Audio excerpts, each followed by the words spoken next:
Alors déjà, je voudrais vous remercier à toutes et tous d'être là ce soir, d'avoir répondu présent à ce premier webinaire qui a surtout comme objectif de vous présenter euh, Emojine.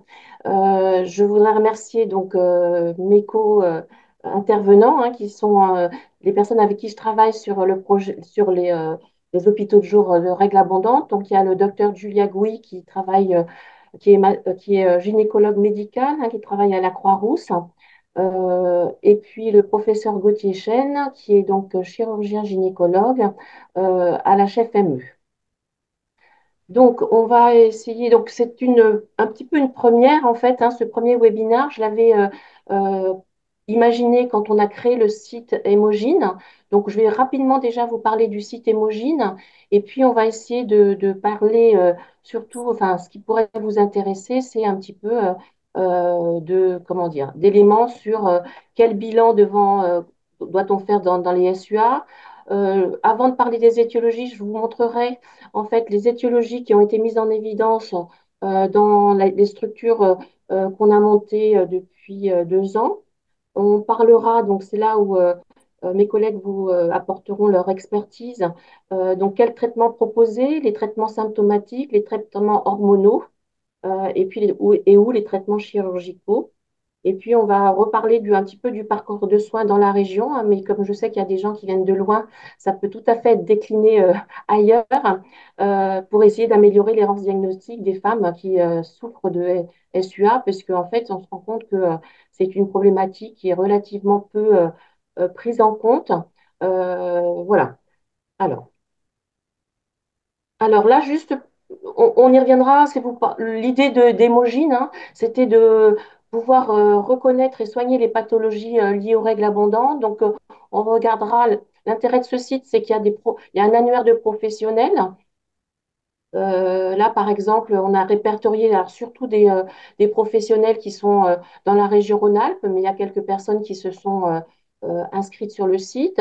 Il y a bien sûr les professionnels qui auront en charge d'assurer le suivi de ces femmes, donc des gynécologues, bien sûr, des sages-femmes et des médecins généralistes qui sont souvent formés à la gynécologie médicale. Là, par exemple, c'est le détail un petit peu de la région.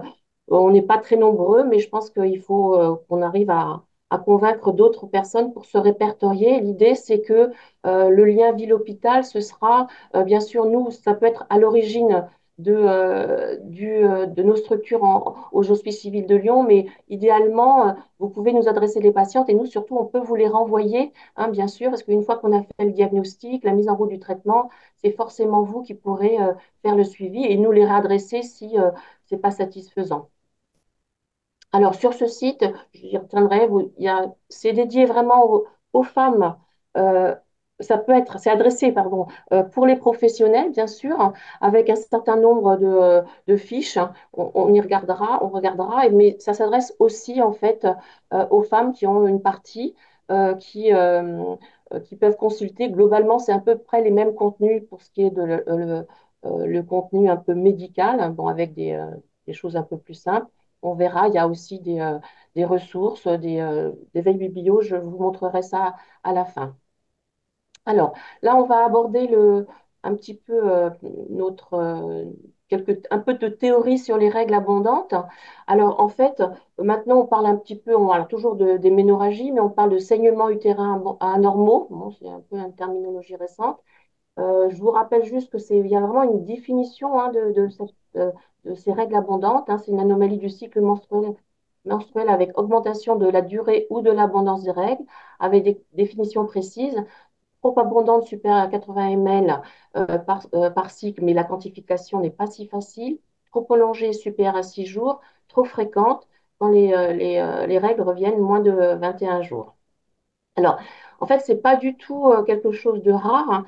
La prévalence dans la population générale, c'est entre 10 à 30 et c'est bien sûr la première cause d'anémie fériprise chez les femmes en âge de procréer. En fait, on sait que ces prévalences varient. Par exemple, chez l'adolescente, ça dépend des séries, surtout de la perception, si on considère que c'est le traitement médical qui fait la prévalence ou le ressenti, hein. c'est entre 4 et 37%. Et chez les jeunes filles, c'est d'autant plus difficile à évaluer en fait, ces aménorrhagies peuvent survenir de façon, on va dire, physiologique dans les 2 à 5 ans qui suivent la ménarche, par immaturité hypothalamo-hypophysaire, mais ça n'empêche qu'il faut les prendre en compte.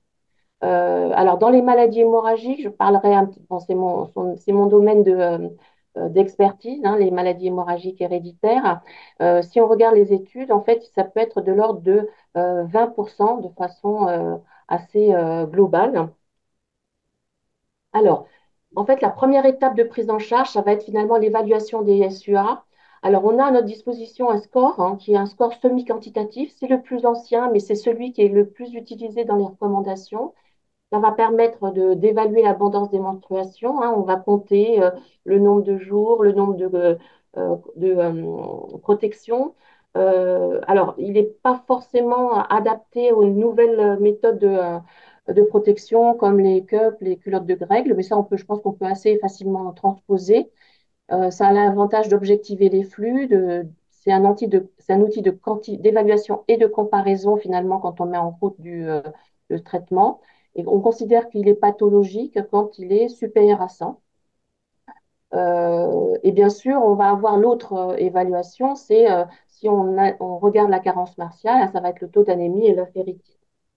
Et on ne doit pas forcément comment dire, euh, utiliser que ces deux éléments, hein, parce qu'en fait, l'impact des SUA, on se rend compte que c'est vraiment à prendre en compte. Et en tout cas, dans les maladies hémorragiques, c'est quelque chose qui est maintenant largement euh, évoqué.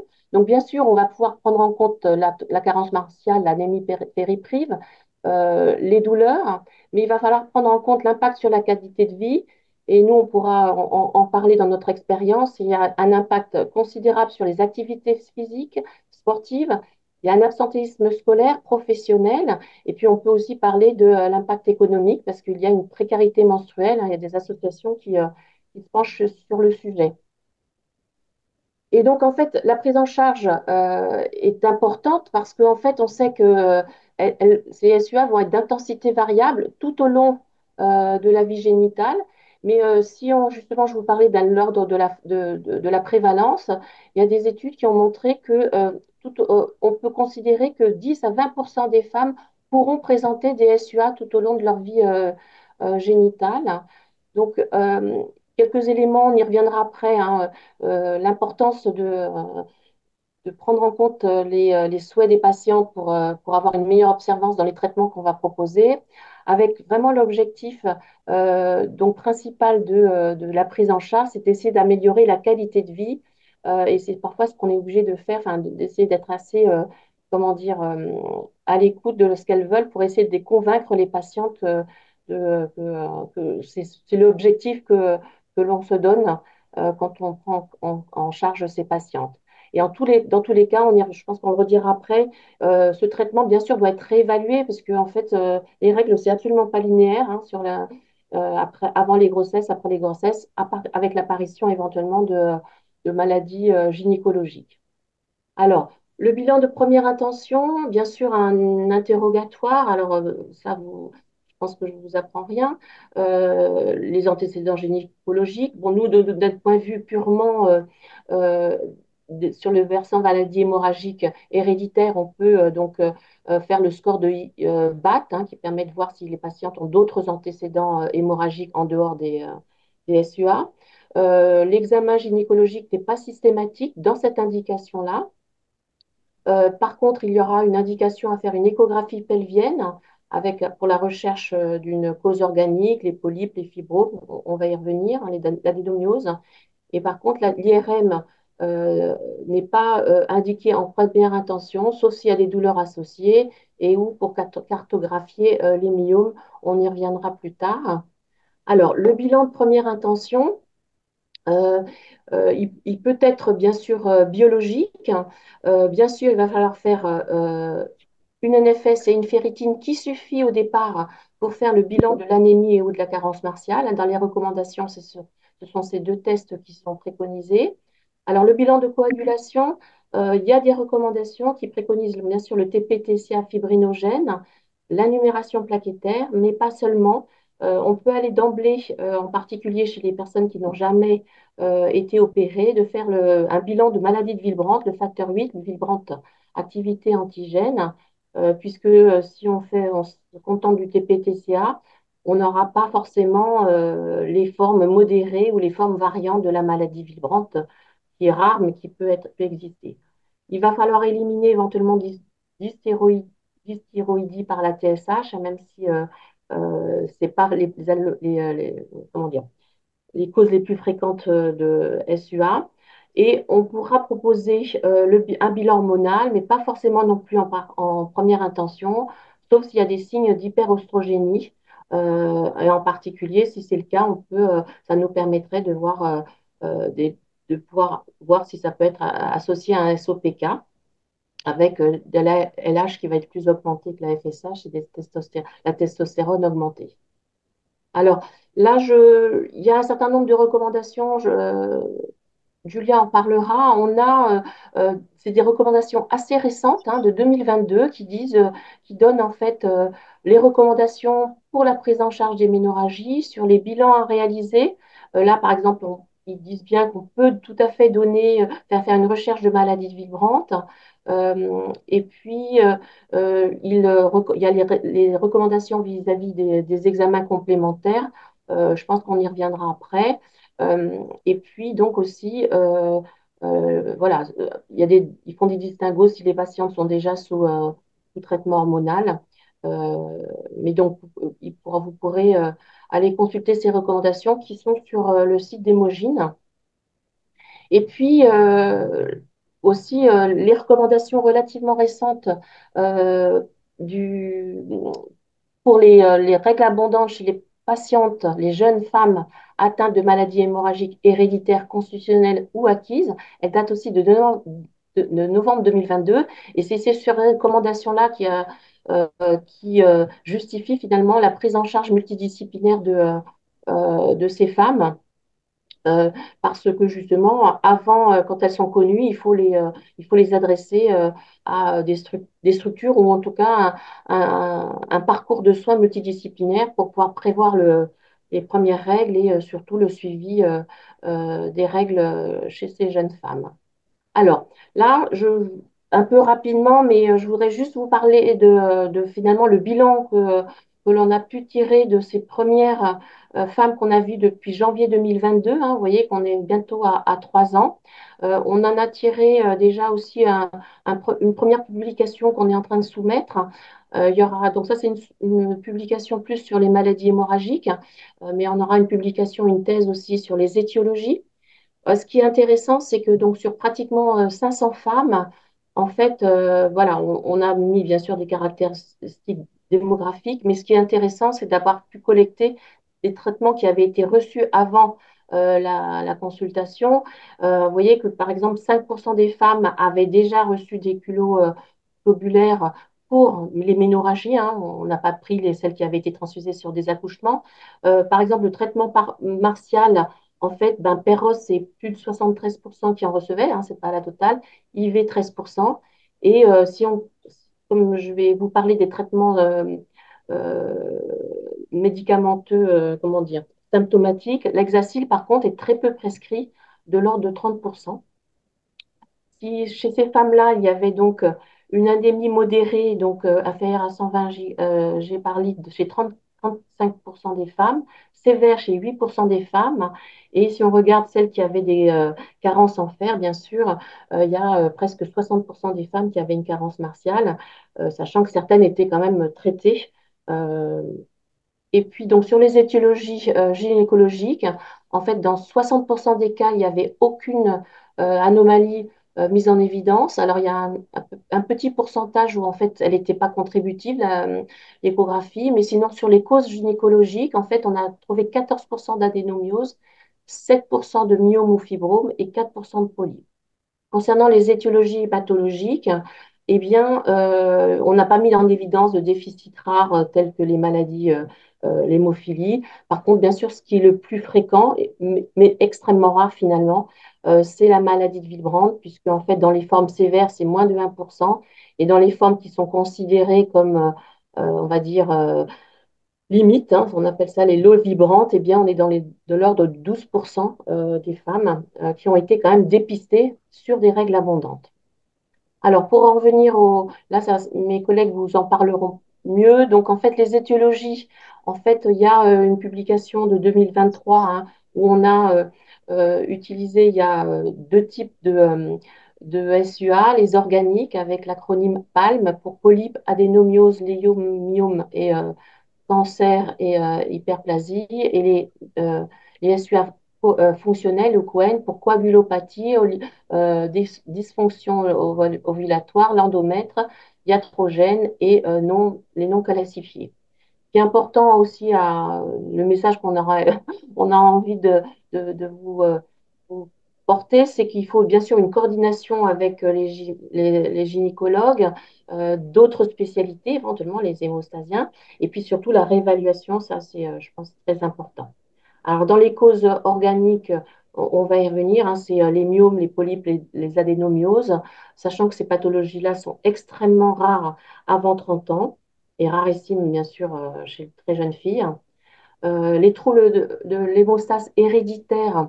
En fait, si on s'intéresse à la maladie de Vibrante, qui est finalement la maladie hémorragique la plus fréquente, mais en fait, eh bien, on se rend compte qu'en tout cas chez les patientes qui ont un déficit héréditaire, on va avoir jusqu'à 75% de femmes qui peuvent avoir des SUA.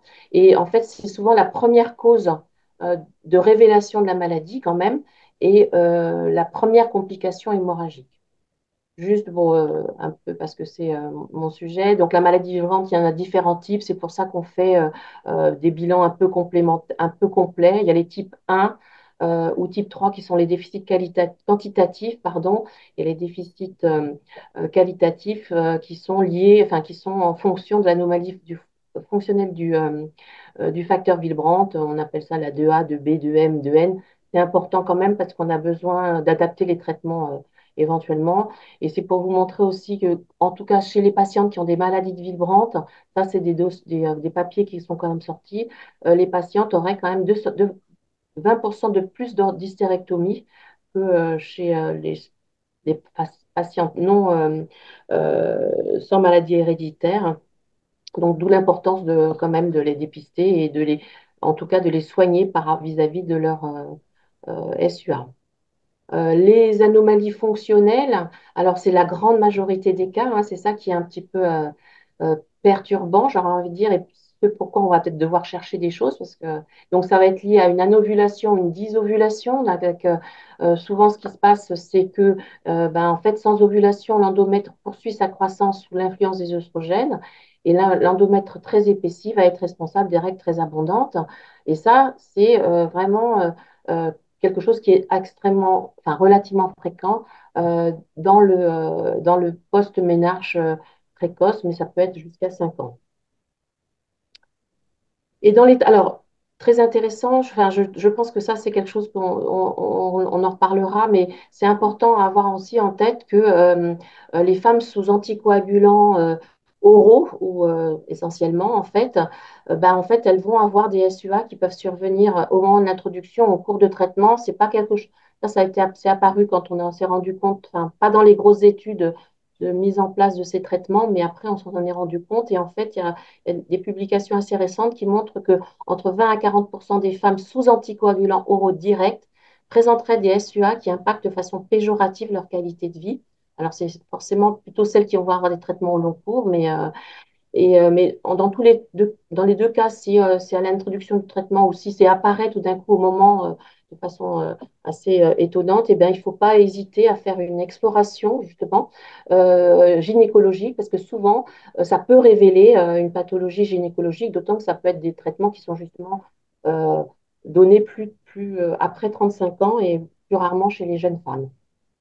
Alors, les traitements symptomatiques, je vais peut-être passer la parole tout de suite à Julia. Moi, je vais juste vous dire des éléments qui, moi, me semblent importants quand même. Je ne vais pas m'empêcher de le dire. En fait, le premier traitement, ça reste le traitement martial, hein, bien sûr, avec toute la difficulté de l'intolérance digestive, vomissement, hein, c'est entre 20 et 40% des patients, donc c'est vraiment un souci. On a des recommandations maintenant qui disent qu'en cas de mauvaise tolérance ou d'inefficacité, alors en cas d'intolérance surtout, on peut passer à des posologies matinales un jour sur deux. Ça permet déjà de supprimer un petit peu tous les effets secondaires, un peu mieux. On peut changer la spécialité aussi. Et ça, plutôt proposer ça avant d'avoir le recours au fer intraveineux, hein, qui va être administré surtout dans les cas des anémies profondes et en cas d'inefficacité de traitement ou d'intolérance. Et surtout, ce qui est important, c'est que bien sûr, le traitement partiel est important, mais si on ne traite que ça, en fait, on va traiter longtemps l'anémie. Il faut vraiment que ça s'intègre dans une stratégie thérapeutique complète qu'on va détailler après. L'hexacyle, on va en parler et on pourra répondre aux questions. C'est vraiment quelque chose qu'on doit donner toute la durée des règles abondantes avec très peu de risques il y a très peu d'effets secondaires, hein. Voilà. Donc là, je vais laisser la parole à Julia, que je remercie de participer à. Euh, alors bonjour à tous, je suis de Julia Guiche, je travaille dans le service du professeur du Bernard à la Croix-Rousse, notamment avec Lucia Ruggieri dans le cadre de l'hôpital de jour de règles hémorragiques. Donc comme elle l'a très bien dit, nous on fait une grosse distinction entre les traitements qu'on dit symptomatiques et les traitements étiologiques. Les traitements symptomatiques, ça va être vraiment l'hexacyle, euh, le, les antalgiques si jamais il y a des douleurs associées ou le traitement de la carence martiale, qui seront les conséquences en fait de l'hémorragie. Et moi, je vais vous parler plus du versant médicamenteux de l'étiologie de ces ménorragies. Donc, comme je vous ai dit en première intention, le plus important, c'est que ces saignements soient arrêtés.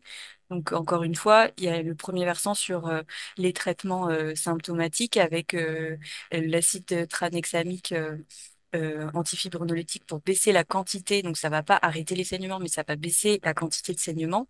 Les antalgiques type INS, dont certains baissent aussi la quantité de saignements. S'il y a un projet de grossesse, donc sur la partie étiologique, on va plutôt se concentrer sur les traitements hormonaux pour permettre une atrophie endométriale et donc une baisse de la quantité de saignement.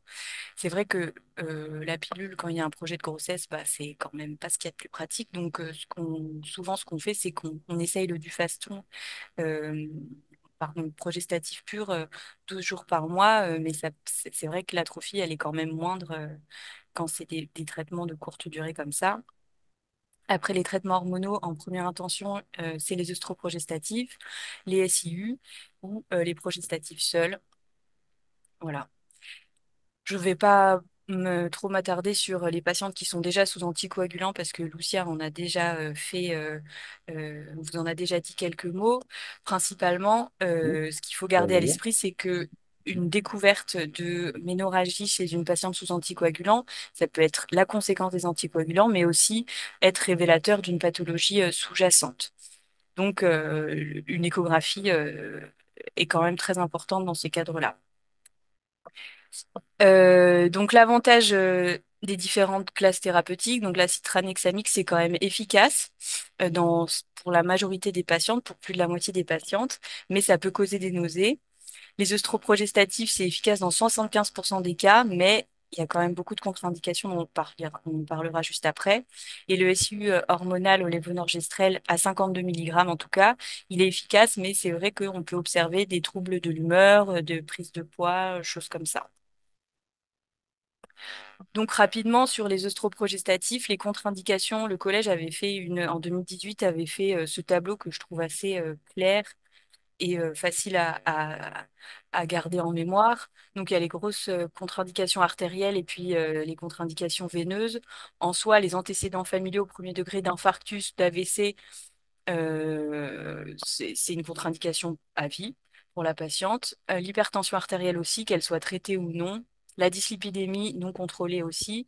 Les migraines avec aura, ça je trouve que il est très important de poser la question aux femmes ouvertement parce qu'elles vont pas forcément s'en plaindre. Ça fait partie des choses, comme d'ailleurs les ménorragies, si on leur pose pas la question ouvertement, est-ce que vous avez des maux de tête ou des migraines, elles vont pas forcément le dire.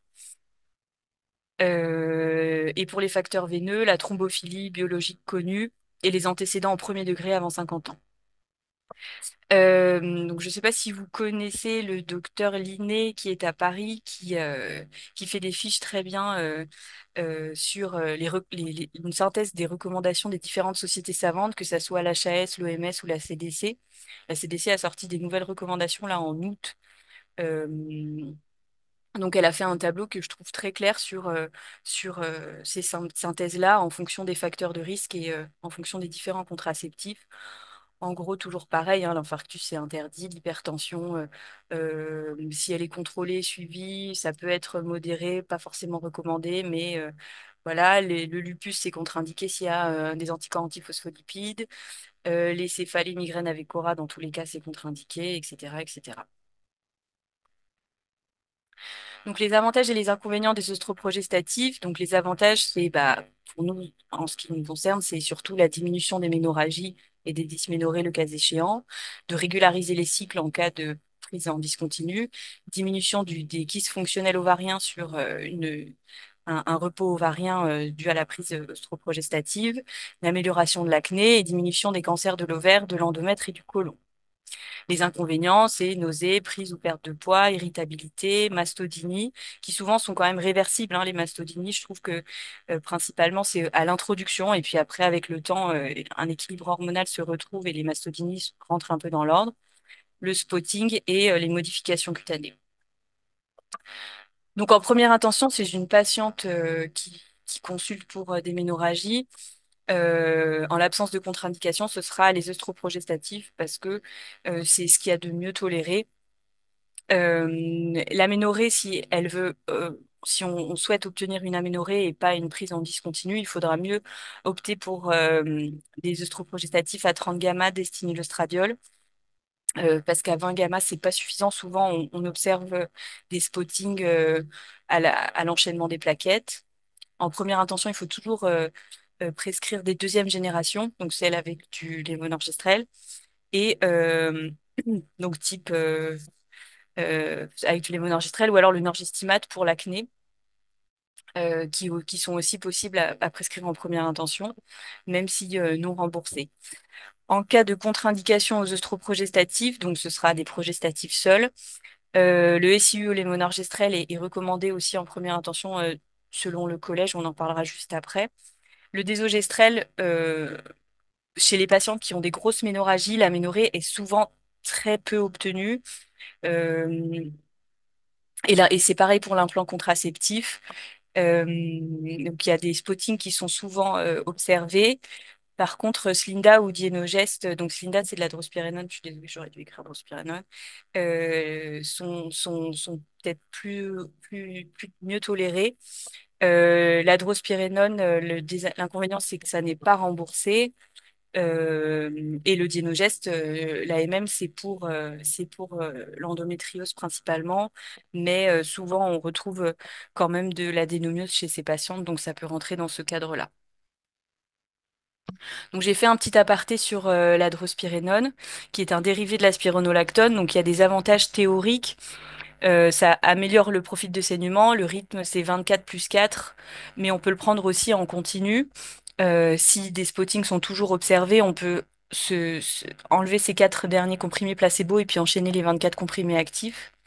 Il y a une diminution nette des effets androgènes par rapport au progestatif classique, entre guillemets. Et donc, il y a une meilleure efficacité dans l'acné, la séborrhée, l'alopécie que sur les progestatifs classiques. Ça diminue le syndrome prémenstruel et il y a un faible risque thromboembolique quand c'est pas associé aux œstrogènes. En ce qui concerne le dienogeste, actuellement, donc l'indication c'est l'endométriose, hein, et comme je vous disais l'adénomiose, donc ça peut être aussi une cause de ménorragie. L'efficacité, elle a été démontrée sur les symptômes douloureux dans quelques études et aussi a montré une diminution des récidives post-opératoires, post-chirurgicales de l'endométriose. Le collège le recommande depuis 2018 dans l'endométriose et il y a aussi un intérêt dans les dysménorrhées primaires hors endométriose retrouvées. L'efficacité contraceptive, alors ça c'est toujours compliqué parce que ils n'ont pas l'autorisation de mise sur le marché comme contraceptif. Mais il faut en fait par amalgame, enfin, on se dit que c'est contraceptif parce que en associé, le Dienogest associé à de l'éthinoestradiol est contraceptif dans certaines contraceptions. Donc, par extrapolation, comme on l'a fait pour l'adrospirénone, le Dienogest l'est. Et puis, de toute façon, quand il y a une atrophie endométriale telle que elle est obtenue avec le Dienogest, l'efficacité contraceptive, elle est quand même très probable. Donc ça, c'est un autre tableau, toujours du docteur Linet dans Formagine, qui a donné en fait différents euh, euh, des conduites à tenir en fonction des plaintes des différentes patientes. Pour les ménorragies, en première intention, bah enfin là c'est métrorragie, mais je pense que c'était pour souligner l'intérêt de commencer par du 30 gamma. C'est que quand on a 20 gamma d'éthinoestradiol dans des contraceptions à prise en continu, il y a souvent des métrorragies qui sont observées et du coup l'intérêt c'est de passer à du 30 gamma. Donc, en cas de saignement anormal utérin aigu, donc ça veut dire vraiment la patiente qui arrive en hémorragie. La première chose, bah, c'est de traiter la conséquence la plus grave, donc c'est-à-dire l'anémie aiguë, donc corriger sa carence partielle et puis ça peut aller jusqu'à la transfusion de culot globulaire. Nous, ça nous est arrivé pas plus tard qu'il y a 15 jours avec le docteur Ruggieri, une patiente qu'on était en train de voir qui arrivait sur ses deux jambes et puis en fait le labo nous appelle, elle a 5 grammes d'hémoglobine. Donc, madame, asseyez-vous, on vous a... Et elle est repartie avec ses 2 kilos, enfin, une fois transfusée de ses 2 kilos, parce que bah, 5, ça fait quand même pas beaucoup. Recours du traitement spécifique de la maladie hémorragique. Donc, cette dame, toujours pour continuer sur cet exemple-là, on lui a fait quand même l'écho, et à l'écho, on a découvert un énorme polype. Donc, elle est repartie aussi avec une consultation avec nos collègues chirurgiens. Mais ça, je laisserai le professeur Chen vous en reparler. Des œstroprogestatives ou un contraceptif, peu importe, pour essayer d'obtenir l'aménorrhée et d'atrophier au maximum l'endomètre, le temps de la prise en charge ou du traitement de la cause si elle est organique, et hospitalisation, surveillance, efficacité du traitement. Donc les RPC du collège, j'ai mis les principales, mais en soi, on va pas toutes les refaire. Mais donc, je vais pas revenir sur ce qu'avait dit le docteur Ruggieri, mais l'échographie est à privilégier en première intention, l'IRM que en cas de cartographie pour les myomes ou les fibromes, ou s'il y a des signes d'appel qui peuvent faire penser à une endométriose sous-jacente. On fait une biopsie de l'endomètre si l'endomètre mesure plus de 15 millimètres, et chez l'adolescente, il est recommandé de faire un bilan d'hémostase. Chez une femme qui a des ménorragies qu'on dit idiopathiques, donc sans cause retrouvée, et qui a un désir de grossesse, on va pas forcément partir sur des techniques plutôt chirurgicales, mais sur des traitements hormonaux et antifibrinolitiques. C'est une femme qui ne veut pas de grossesse, on partira plutôt sur quelque chose de type DU 52, enfin SIU, lévonorgestrel 52 milligrammes. Et puis au-delà de 42 ans, une femme qui ne veut pas garder son utérus, on pourra lui proposer un traitement non conservateur. Et si par contre elle veut garder son utérus, on pourra lui proposer un traitement chirurgical conservateur. Voilà. En conclusion, bah, c'est toujours pareil, hein, les ménorragies, ça reste une prise en charge multidisciplinaire.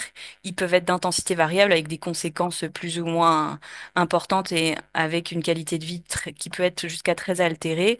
Le plus important, c'est de le dépister parce que je trouve que les femmes n'ont pas tendance à s'en plaindre spontanément et il faut leur proposer un traitement adapté. Réévaluer le traitement hormonal, je trouve que c'est capital parce qu'il faut aussi entendre les effets secondaires qu'on dit minimes, type trouble de la libido ou trouble de l'humeur, parce que l'observance ne sera pas bonne si on ne le prend pas en considération. Et moi, je fais beaucoup d'éducation thérapeutique, de leur expliquer l'intérêt d'un traitement et les mécanismes d'action pour essayer de leur permettre une meilleure observance et qu'elles se sentent impliquées dans tout ça. Voilà. Parfait. Donc, bonjour à tous. Donc, moi, je m'appelle Gauthier Chen, je suis gynécologue obstétricien et donc je suis spécialisé en chirurgie gynécologique et je travaille à l'HFME. Donc, je remercie beaucoup Lucia pour notre collaboration au sein de l'hôpital de jour, qui est extrêmement enrichissante et je pense qu'on rend service à pas mal de femmes au vu de la fréquence des saignements abondants, en soit de la très très jeune fille jusqu'à la femme un peu plus âgée. Donc, on a vraiment, vraiment beaucoup de monde et je sais que c'est la même chose chez nos amis de la Croix-Rousse. Alors moi, je vais vous présenter pas beaucoup de diapos, quelques-unes. J'ai plutôt ciblé sur la pathologie bénigne et puis afin de vous présenter les dernières innovations qu'on a la chance d'avoir aux Hospices civils de Lyon, dont le but est finalement de prendre en charge les patientes, bien sûr rapidement, mais de façon minimale invasive et le plus souvent en ambulatoire.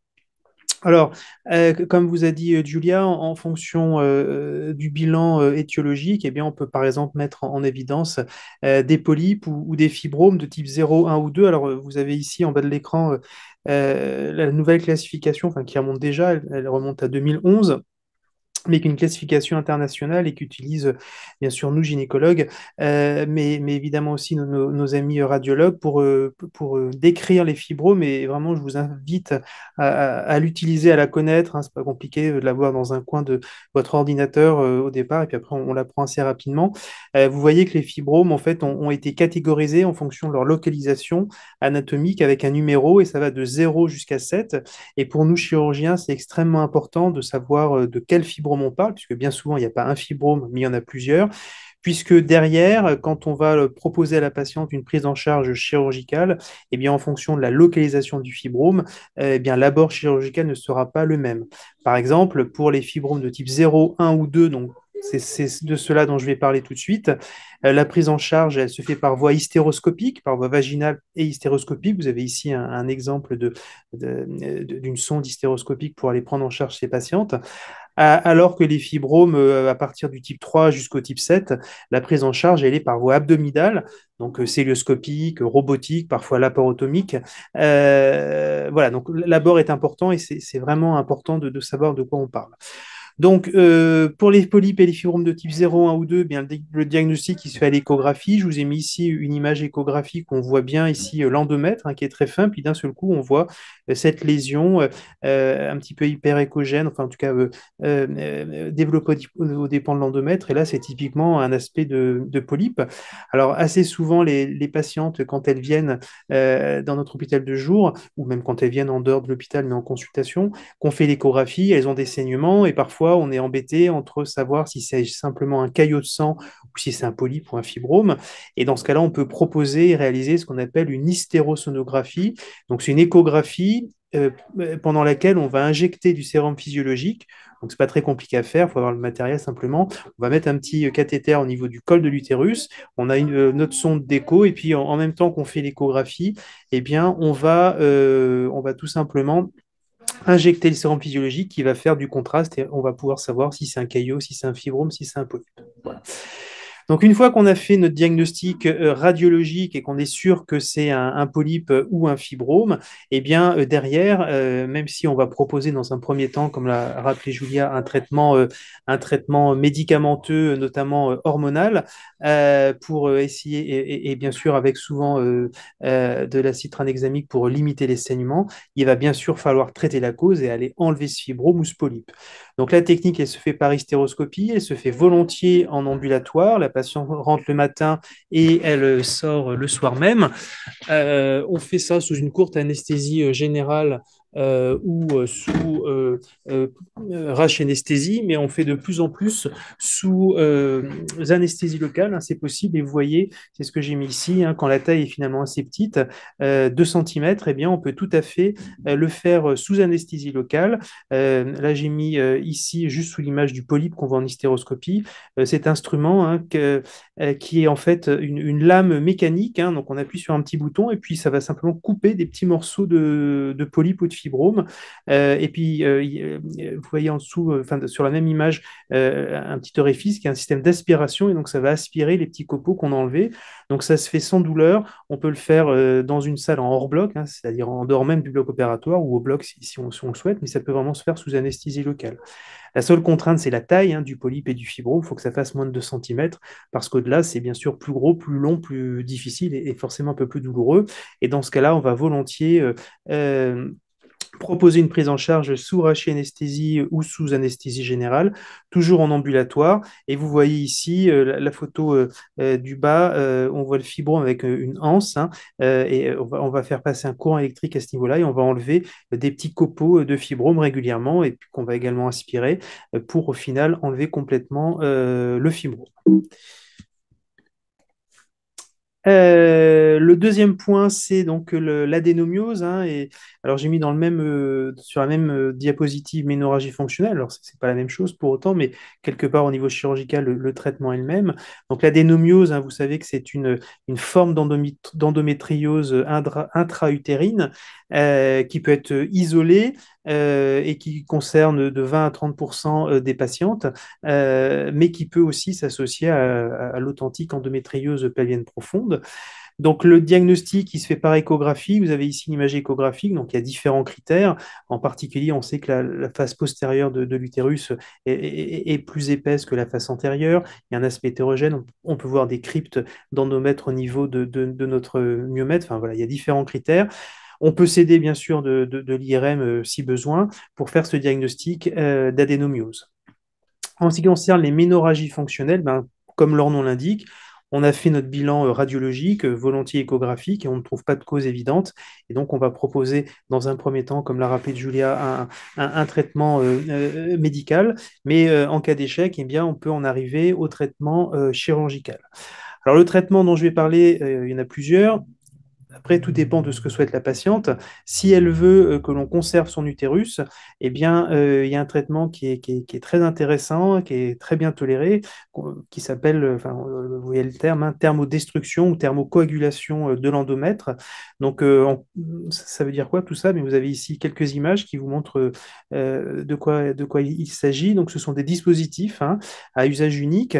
Donc, il y a différents types d'énergie. Soit ça peut être, comme je vous montre ici avec ma flèche, un ballonnet qui va chauffer jusqu'à 80 degrés, ou au niveau de ce parapluie que l'opérateur a ouvert, eh bien, c'est un courant de radiofréquence qui va passer. Et donc, on va l'introduire au niveau de l'endomètre, et on va aller coaguler, si vous voulez, l'ensemble de l'endomètre pour le nécroser et faire que dans les suites opératoires, il y ait une cicatrisation, une espèce de synéchie, hein, une grosse adhérence qui se forme, et qu'en fait, l'endomètre se plaque complètement et qu'il y ait beaucoup moins de saignement, voire parfois l'apparition d'une aménorrhée secondaire. Alors bien sûr, ce traitement n'est plus compatible avec un désir de grossesse, donc il s'adresse à des patientes qui n'ont plus de désir de grossesse, donc évidemment qu'on le vérifie à l'interrogatoire. Mais pour autant, les patientes font le choix de conserver l'utérus. Et le gros avantage, c'est que c'est un traitement qui se fait en ambulatoire et qui peut volontiers se faire sous anesthésie locale. Moi, j'avais publié avec l'équipe la technique d'anesthésie locale. Et donc, même là, j'ai fait plusieurs cas encore récemment, qui va consister en fait à jouer sur ce qu'on appelle sur l'anesthésie multimodale, hein, c'est-à-dire à la fois proposer à la patiente de mettre par exemple un masque de réalité virtuelle, de respirer le Calinox, hein, qui est le protoxyde d'azote, c'est le gaz hilarant qu'on donne aux enfants aux urgences. Et bien, ça marche très bien aussi chez les adultes. Ça permet de bien les déconnecter et que la patiente soit bien zen. Et puis, bien sûr, on associe des antalgiques type anti-inflammatoire, antalgiques qu'elles prennent avant l'opération et puis après. Et puis, pendant l'intervention, on fait une anesthésie locale avec différents anesthésiques locaux. Moi, j'utilise la ropivacaïne. Voilà, donc au niveau paracervical, au niveau des ligaments hétérosacrés. Et je fais toujours en plus une anesthésie par voie hystéroscopique au niveau du fond de l'utérus, hein, qui est schématisé ici, entre les deux ostiums des trompes, pour bien endormir le fond utérus, et ainsi tout l'utérus est bien endormi. Et donc ça se passe très bien. J'ai jamais eu d'échec de cette anesthésie locale. Et donc on peut faire vraiment ces techniques de cette façon-là. Bien entendu que si la patiente préfère une anesthésie générale ou une péridurale, anesthésie, il n'y a pas de problème. Et vous voyez que l'efficacité de cette technique, c'est quand même 70 à 80% des cas. Donc, c'est vraiment ce qu'il faut proposer en première intention. Si la patiente a un échec, donc dans 20 à 30% des cas, eh bien, on pourra tout à fait opter pour d'autres traitements et aller jusqu'aux traitements chirurgicaux, type hystérectomie ou autre traitement. Donc, quand il n'y a pas de désir de conserver l'utérus, eh bien, on peut tout à fait proposer une hystérectomie à la patiente. Donc, bien sûr, on a bien sûr discuté avant de l'absence de désir de grossesse, hein. Et donc, on utilise volontiers tout ce qui est technique minimale invasive, hein. C'est vraiment important. Pourquoi? Parce qu'on tend et on fait de l'ambulatoire grâce à ces techniques et c'est largement démontré qu'il y a beaucoup moins de complications que les classiques, laparotomie, où les patientes restaient 3, 4, 5, 6 jours. Donc, quelles sont ces techniques? Bah, vous les connaissez, hein. C'est bien sûr la voie cœlioscopique, hein, avec 4 orifices, un dans le nombril et puis 3 en dessous, avec différentes pinces, on va aller décrocher l'utérus. C'est la voie robotique, hein, que nous avons aux hospices. On a maintenant plusieurs robots et là également, c'est assez très intéressant. On peut en plus opérer des utérus de très gros volume et donc aller jusqu'à, comme on dit maintenant, le taux zéro de laparotomie, c'est-à-dire qu'on fait quasiment plus de laparotomie puisqu'on va réussir à opérer des très gros utérus par voie robotique. Et puis la dernière technique, c'est la voie vaginale classique ou la technique V-Notes, hein, qui est une nouvelle technique qu'on utilise. Je vous ai mis ici quelques photos, où en fait, c'est une technique de célioscopie par voie vaginale. Vous avez ici une schématisation. Donc c'est vraiment intéressant. On opère directement par le vagin et avec une caméra et des instruments célioscopiques en sécurité et ça permet de ne pas avoir en plus de cicatrices abdominales. C'est vrai que beaucoup de patientes y sont sensibles et adhèrent beaucoup à ce type de traitement.